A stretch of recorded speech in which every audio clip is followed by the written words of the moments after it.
Hi, everyone, and welcome to this episode of Cannesversations. I have Priti here today. I'm very excited. How are you? I'm good. It's good to see you It's again. good to see you, too. Can you give a brief description or bio on yourself, or just a quick intro? Sure. I'm Priti Patel, or Priti Powell. I work for both Assertive Yield and Advanced Women. I'm the CRO at Assertive Yield and the co-founder of Advanced Women. So great. One of my favorite groups. Thank you very much for creating that space. Thank you. So how is the conference going for you so far? Great. I feel like I'm just a little tornado that's just like going around and seeing so many different people and just like spinning around. And then I get back to my apartment and I'm just so exhausted. And then I cuddle with my dog. But it's been really great to see so many familiar faces and make new friends. Yeah. I'm also really excited to see how many women are at this conference. And every year, going to these conferences and seeing not only your friends, but then so many more women that are representing their companies. It's been awesome. That's really great. And that's really nice to hear too. Yep. It's been a little bit of a whirlwind for sure. Yeah. It's very busy over there, but it's good to hear that you feel it's been productive. Yeah, it has. Good. I like the little tornado analogy. It's cute. So I'm going to ask you some questions and then we'll go through some rapid fire fun questions. Cool. I'm good. Awesome. So how are multicultural communities changing the way they consume media and connect with each other? And what should brands be doing differently as a result? Wow, we just went in hot. First one. Okay. With more representation, you are seeing different cultures and communities feeling embraced and leaning in more and speaking up more, whether that's also like engaging with the brands, supporting those brands. So yeah, I think the representation has made a big difference. I myself seeing different ads, and or especially in CTV, like when I'm seeing ads and I'm like, oh my God, there's somebody that looks like me. Yeah. I feel like, okay, they understand us and this is a brand that can relate to us and is also actually trying to engage us and deliver on what we need. Feel connected to them. Yeah, absolutely. And it feels good to be able to get like, okay, they understand and this is for me. Yeah. And not just for the masses. Exactly. And I think the other thing that's beautiful too is you're seeing a lot of diversity in advertisements as well. So it's not just an Indian person and an Indian person. I think it's beautiful to see mixed couples. Sometimes I'm in a mixed relationship myself, but then also mixed friend circles, right? Yes. And so that I think that is a representation of what we have in our community, right? Between Advanced Women and our friend circles and our working environments. And so I think that that's really beautiful to see too. It's not just, oh, check the box. We need to have this representation. It's like, okay, let's show what the world looks like. And also let's show what the world should continue to look like. Yeah. And I think that that's inspiring, not only just feeling the representation, but knowing that this is what these brands value for the future. Yeah, definitely. And I really like that take on it. And, being from a different culture, completely different, Indian culture, it's great. Very rich. It's very rich. Yeah. And it's very different than a lot of other cultures too. So having that representation, but understanding being at the forefront of it, gives you a different perspective on it. 100%. Yeah. And then when I think of like cosmetics and skincare, because that's like my side passion, it's great to see, okay, wow, like they understand my hairstyle, right? Understand like my skin texture, my skin color. I can get things that are going to be related to that. And so like, that's beautiful because when I was growing up younger, I was wearing like foundation that was like 5 shades off and you couldn't find it. Because there wasn't anything. Right. Yeah. And so like, it's not just Indian owned. It's brands that are out there that are really representing and making sure that it's useful. And so like that I love especially in cosmetics. It is really important. And I think that it's kind of taking an entire different shift on that, like same thing. Like someone was telling me like they used to buy 2 or 3 different shades and make their own. Mix them. Yeah. Yep. And I was at a Glossy event a couple of weeks ago. It was a creators event and it was a lot of beauty brands and stuff like that too. And one of the creators was saying how they are like in Asia, she was hired to go to Asia and kind of help expand the palette because Asians don't have those skin tones. Right. So they're not able to make a good palette that matches that tone because they don't have people there that are like that, or not a lot of people there that are like that. You don't think about those things. Yes. That's awesome to hear. Yeah. And that's really cool that you went to that. It was a really fun event. We'll talk about it offline. I love that. I love that. So retail media networks yeah. are popping up everywhere. Okay. And everybody has a network now. Everybody's doing something I think is really cool and really fun. I have my own take on it, but you know, what's changing, or how is this changing how customers are shopping, and what do you think is the key of making it as a successful tactic in your marketing strategy? I think that people are more inclined to support brands that are going to represent them, and also are not only like I'm seeing myself in their advertisements, but I'm also seeing that they're creating products that are useful for me and don't need to be customized, you know? So for example, whether it's clothing or like we just talked about makeup, right? Having to mix things together or whatever, like however I'm shaped, like I don't need to go get it like, you know, tailored, like it's like it fits. And so I think like that's huge. I'd also say when you do that, people are going to, well, there's a lot of influencer marketing that's happening. And so you want those, and the next generation, I think I read, you posted something about this and I read further about it, but like this next generation is going to be spending a lot. They're a big generation. Yeah. They're really big into consuming. Yes. And they leverage TikTok. And it's instant gratification. Instant gratification. You know, they're used to and growing up with these retail media networks and, you know, social commerce and things like that. And they naturally know how to sell and they know how to advertise. So you have to not only make sure that like you are representing and your products are going to be useful for every demographic, but you also need to make sure that these influencers are going to buy into it as well, because there are a lot of us that follow influencers. I follow so many different women on TikTok, for example.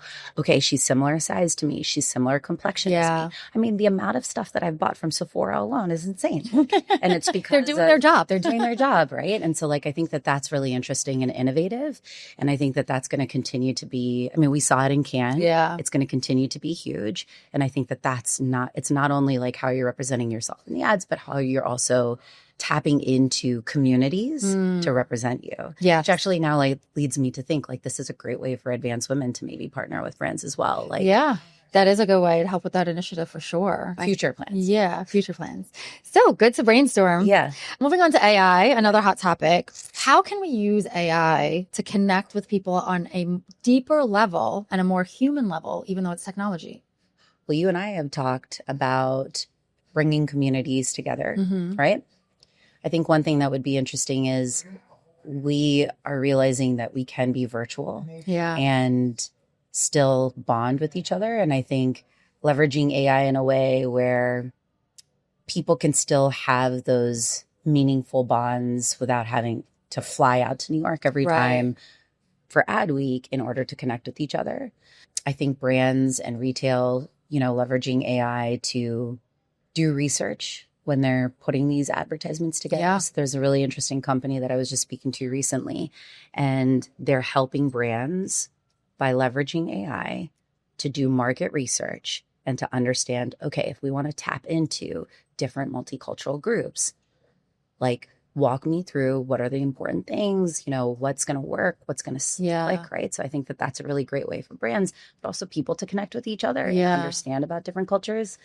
This is kind of a twist, but when I worked at PwC, it was really important on learning like different cultures and holidays that they celebrate. Because if you understand that, that's how you can bond with people and your customers and do business on a whole much more wholesome level.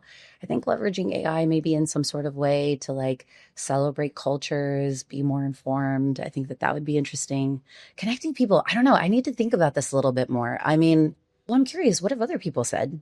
Someone said something about like booking a trip and creating an itinerary to get closer together, or utilizing AI in a better way to communicate to somebody, or, you know, getting ideas for ways like collaboration and stuff like that. I think utilizing AI to create more of a deeper connection in general is, in my personal opinion, I think it is interesting. And I think that we can use it as a tool to help us accentuate whatever partnerships or relationships that we have in many different ways. It could be a business aspect of it or something that we're doing personally. Yeah.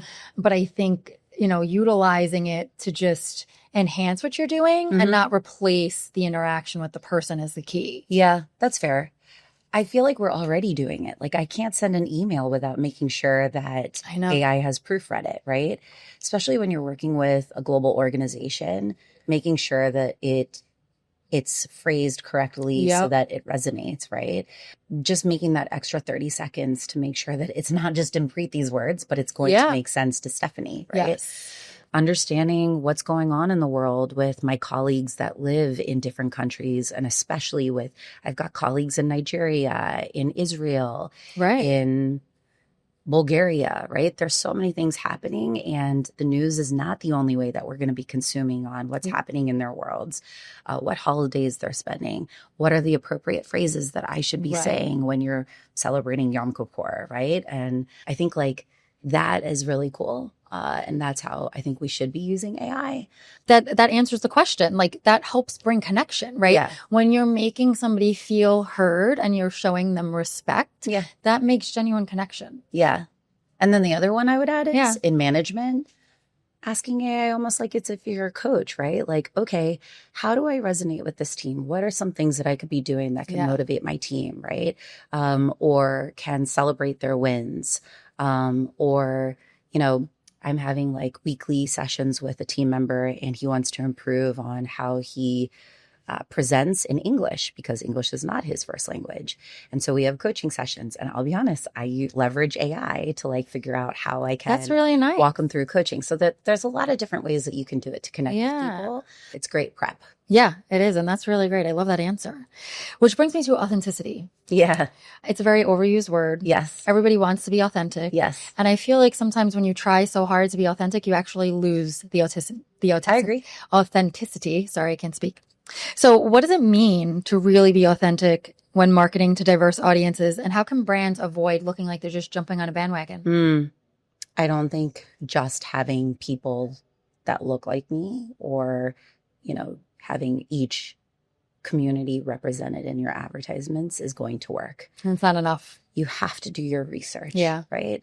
You have to understand. Like, even just when we're having a one-to-one conversation, I need to understand who you are if we're going to do business together, right? You have to understand the values and mission of Advanced Women before you're going to sponsor us and support us, right? So similarly, at a much more global level, I think that the brands need to do research.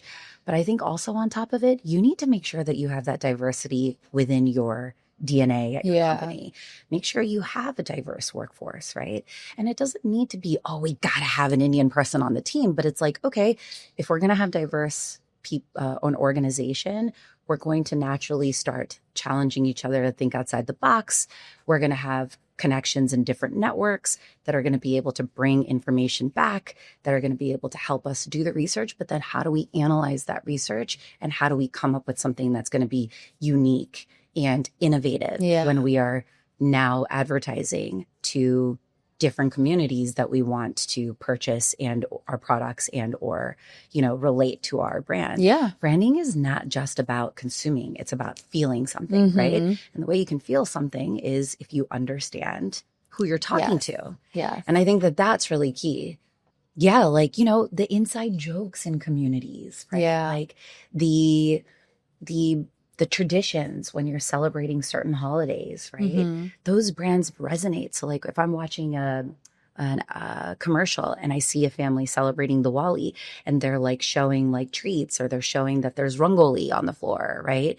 I'm like, oh, wow, they did their research. They get it. Like they know that these are traditions that we do that we don't often talk about, but they understand. Yeah. So I think that that's important. It is really important. And it's really nice when you see them get it right. Yeah, exactly. You know? It is. It makes you so proud. Yeah. I mean, it's really cool when even my parents were like, you know, in their 70s and 80s, and they're sending me the advertisement and they're like, wow, this is so amazing. Look, they're celebrating our culture. That's when you're like, okay, I'm going to support this brand. Yes. Yeah. And that makes it like, I don't know, like, finally, you know, and it's not seen. Yeah. You feel seen. And it could be about any topic and any culture and anything. Like, it's just, okay, like this brand gets it. Yeah. You ready for some rapid fire? Let's do it. All right. So this or that. Okay. AI or humans? Humans. Short form or long form video? Short form, for sure. First party or third party data? First party. CTV or social commerce? CTV. Okay. Overrated or underrated? Okay. AI as a creative partner? Underrated. Okay. The death of the third party cookie? Overrated. Influence of marketing? Actually, I would say underrated. Influence of marketing. Underrated. Underrated. Podcasting in the marketing funnel? Underrated. Okay. So being at the conference, meeting all these people, it's so important to make your connections last. Okay. And it's so important to really follow up, do your due diligence, like make it work, right? What are some of the best pieces of advice that you have for navigating a conference like this? Prep and be very intentional with how you're spending your time. Yeah. It's really easy to get. When I first started coming to conferences, it was like, I need to be everywhere. Let me sign up for everything. And then like, I'll go from there. Be intentional. You don't need to be everywhere all at once, right? I think it's okay. And I don't think you need to be at every networking event. Sometimes having the one-to-one meetings, also be intentional in those meetings. Show up on time, 30 minutes, have the pleasantries, but get to the business. Yeah. Get to know each other a little bit too, and then move on. I think the other thing I would say is don't just gravitate to the people that you know. Like go. Yeah. People feel safe. Yes. 50% People feel of the safe. people that you see are the people you know. And then the other 50% should be net new people that you're talking to. Yeah. But yeah, prep is really important. Be intentional with your time, meet new people, and be curious. Like we talked about this the other night. Ask questions. It's not just about selling yourself. Like, right. Sure, make sure you know your elevator pitch and how to represent yourself and the companies that you're representing. But if you get to know people and you really are asking thorough questions, you're going to uncover opportunities to do business together, to innovate. But you're also going to just have a really cool bond that will be memorable 3 weeks later when you send that follow-up email. Yeah. And hopefully that's not 3 weeks later. And that's when the business happens, right? Exactly. When you're building those relationships and it just becomes organic. 100%. So the last question, how do you utilize the conference to build a personal brand? Leveraging your network. So I'm grateful for you. Oh, thank you. I think having this type of opportunity is how you boost your brand. Yeah. And when you stick with your community and you're just, there's so many different ways. Like when we are together, we're a force. When I go to ADWEEK and I'm with my crew, people that I know, we're naturally tag teaming with each other. We're introducing each other to people. And sometimes people are more likely to listen or be interested in talking to you if they have your friend that they know that's like, hey, you should talk to her. Her company's doing something interesting. You might find them interesting. Right. So I think like having that also helps build your brand, finding these types of opportunities. Yeah. I'm not good at this, but I do value those that post on LinkedIn and give recaps. I think that that's really great to elevate your brand. But the key is, again, it goes back to be intentional when you're having your meetings. You don't need to be everywhere all at once. Yeah. If you are smart and you prepped your time and you do a lot of like good meetings and go to the right events, your brand is getting out there just organically. People are going to remember you. There's something really cool about people just talking about you, like when you're not in the room and what they're saying, and then it gets back to you and you're like, wow, I didn't realize that I made that kind of an impact. And I think that that's how you do it. It is. And then that's really nice. And, it's those conversations that we're not in the room for that matter most, right? Because that's what we're leaving behind. And that's what people remember us for. 100%. It goes back to the authenticity part too. So yeah, for sure. Well, thank you so much. This was so fun. This was so fun. And thank you guys so much. Thank you guys. Have a good day.